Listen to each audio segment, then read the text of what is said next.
Well, hello. My name is Amy Greil. I'm very happy to be back with the KenoshaRising project and our Community Voices series. So I am serving as the chair of the City of Kenosha Commission on the Arts and also overseeing a strategic planning process that we call the Kenosha Creative Economy Strategic Plan. So as part of that process, we're inviting visionaries and leaders throughout the community to come and share their 2 cents with us about where they see the community headed and how we can get there. So it is my great pleasure to introduce Ray Arbet here, and I'm going to let him say a few words about himself.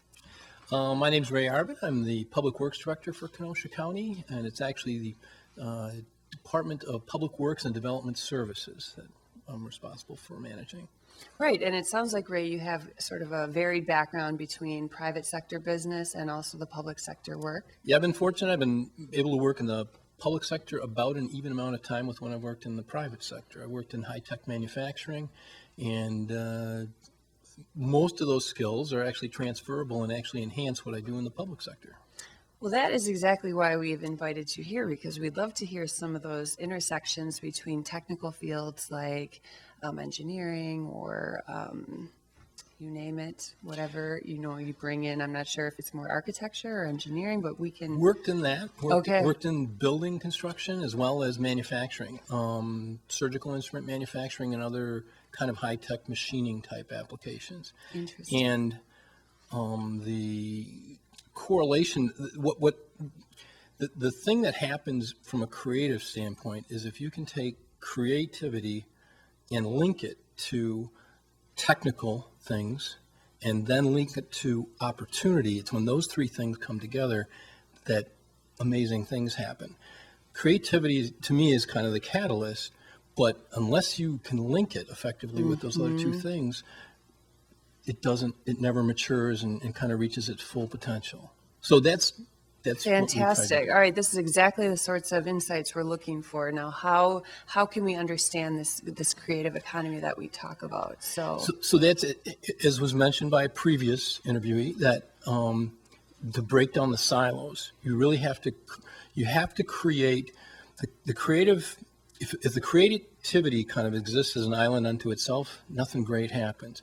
But if you can create mechanisms or strategies to link and break down what separates creative people from technical people, and from those being able to identify the opportunities to apply, when you link those things together, that's kind of the key. So the key in my mind to linking those is value, is understanding what value can come from that happening.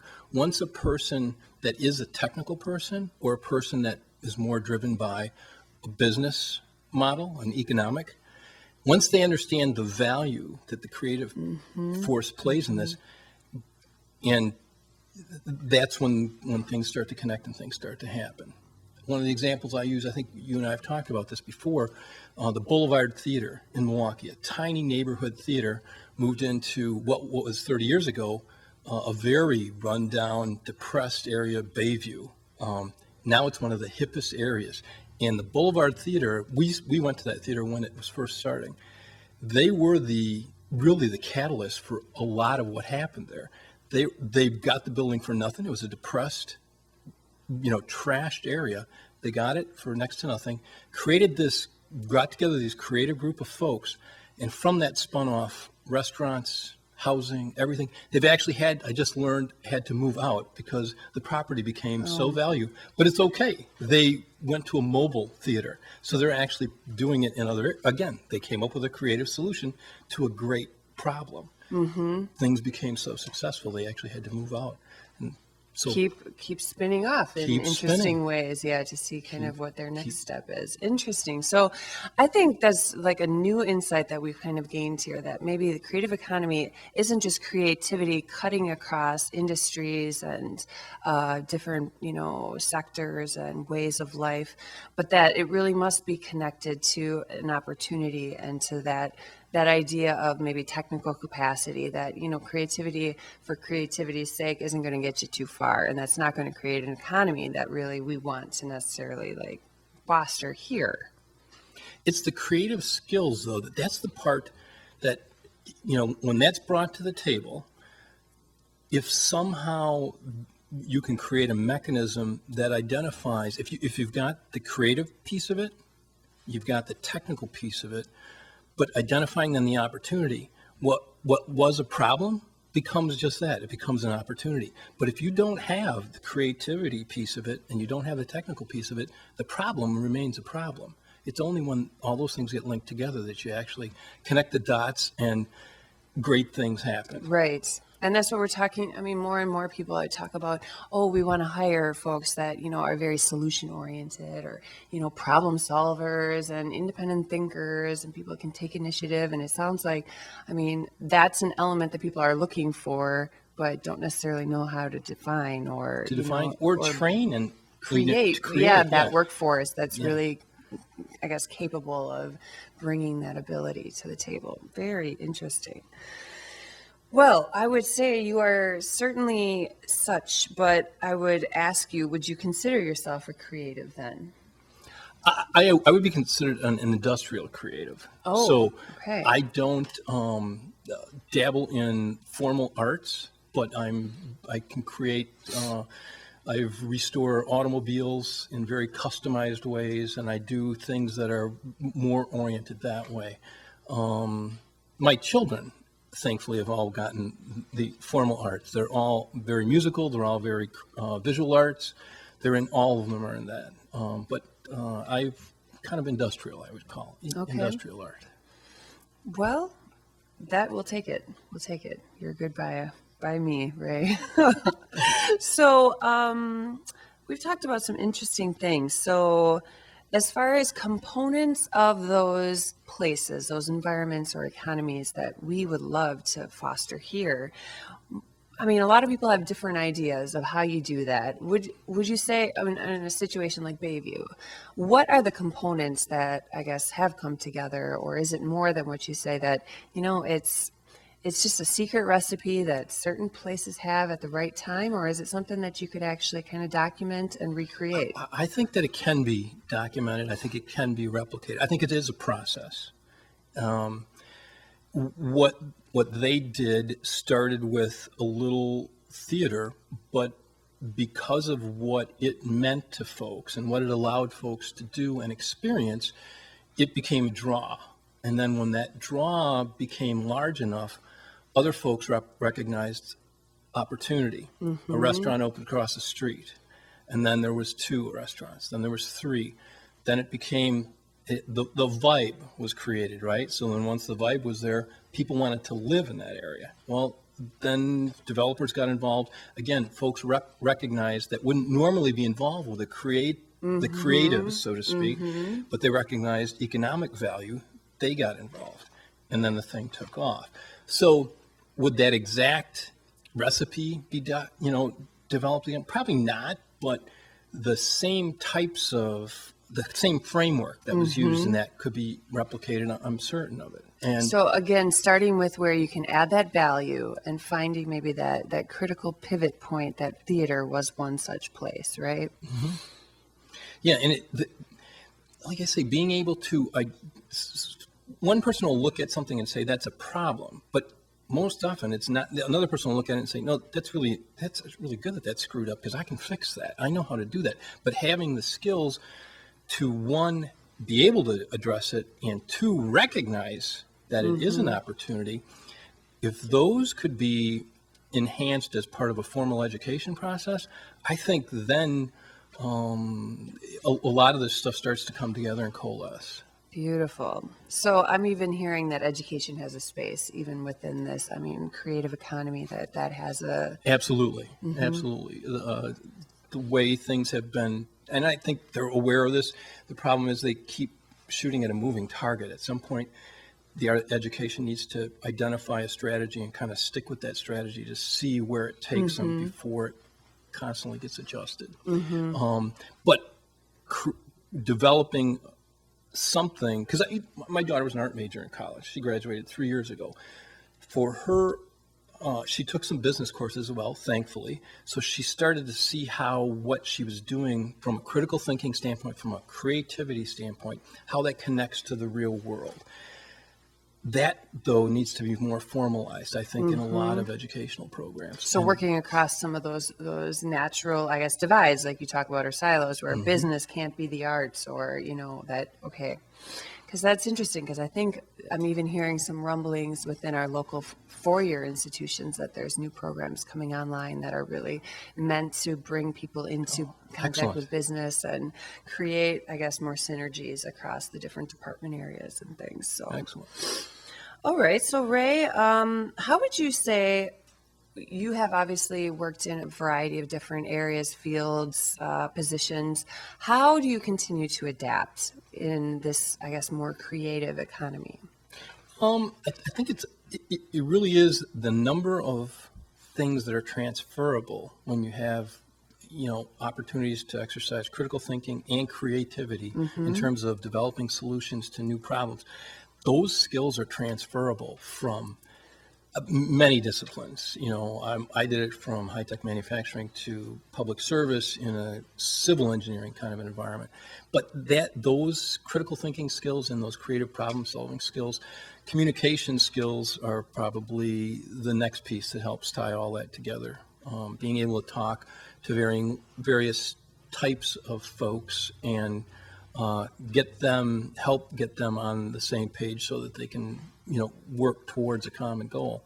That's another piece to the puzzle. I am so happy to hear that. As many people, coming out with degrees, they're not sure exactly how they fit in, but I think you're saying that if you can prepare yourself well, that you can kind of weather any storm, right? So, That's it. And I mean, our first interviewee, she talked about she worked with Columbia College as an arts instructor, and very interesting kind of perspectives on how her students basically have come out and said, I can do anything. I feel prepared in a sense that I have a wealth of skill sets that I can just basically pick and choose how.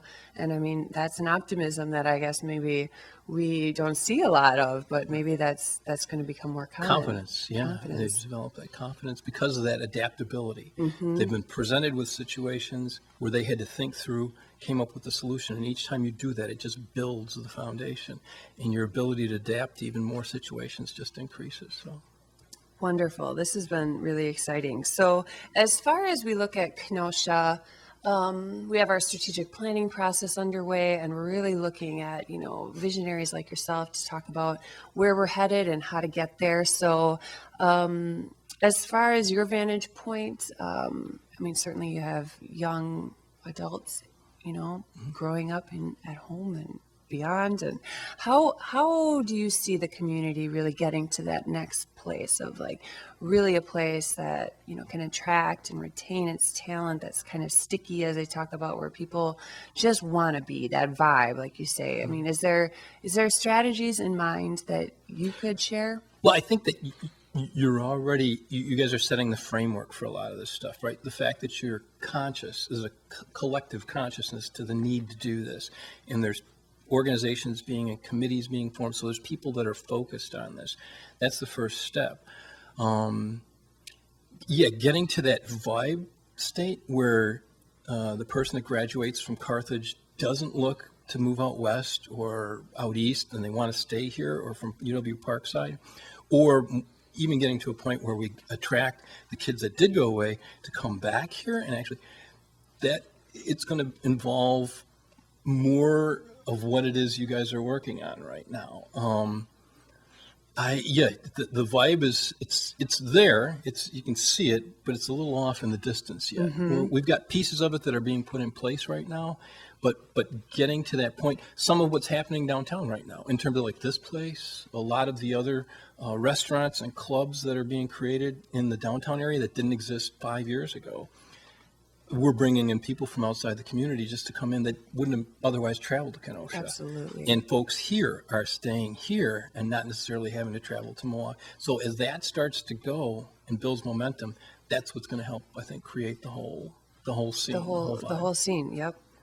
Well, excellent. And then even with your probably somewhat limited experience with this strategic planning process, it sounds like you would get the gist of it, that we're really trying to lay out a roadmap for how does our community identify and prioritize what are those key projects that we really want to put, even if it's 1 or 2 or 3 or 4 projects, like this is where we're gonna take that asset and just bang away at it, to a degree that maybe hasn't been done in the creative kind of space for a while. So what sorts of personal expectations might you have for a process like this?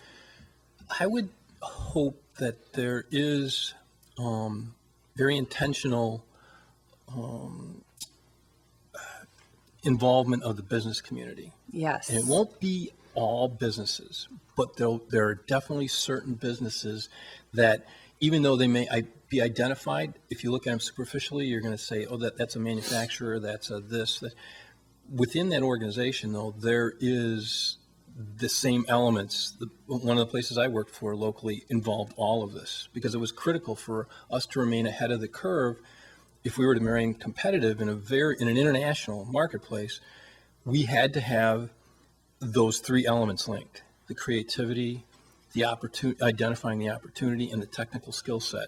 That was the only way, and that's true of most of the businesses that exist in our community right now. So linking them in somehow That is fantastic. I mean, we have really, as a commission, looked to what is the language that we can speak to, I guess, engage more of the business folks, because they're trying to, run a business, and they're not necessarily totally, not exclusively, I guess, engaged in a deep level in some of these community projects. So it's like, how do you get the attention and how do you get the investment from a business that may or may not be especially rooted here? Do you have any ideas? It's typically when those folks recognize some value, and it doesn't necessarily have to be a dollar value. Mm-hmm. If there's value to it and they see the value overall to the community, which de facto will benefit their organization that's here in the community, that making those kinds of connections is what's going to get those folks involved. If they view it as another drag on them, that's not going to happen. But some of these folks are have very specific passions about different creative things as well. So there's that way to tap into it. But I think overall, if you can create a sense of value, that's the key to getting them involved.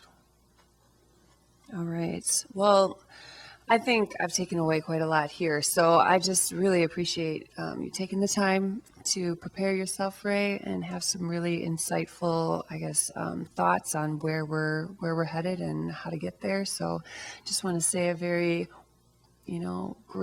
grateful, expression here that we appreciate your time and welcome any, involvement that you want to have with the KenoshaRising project into the future. So Thanks for asking me.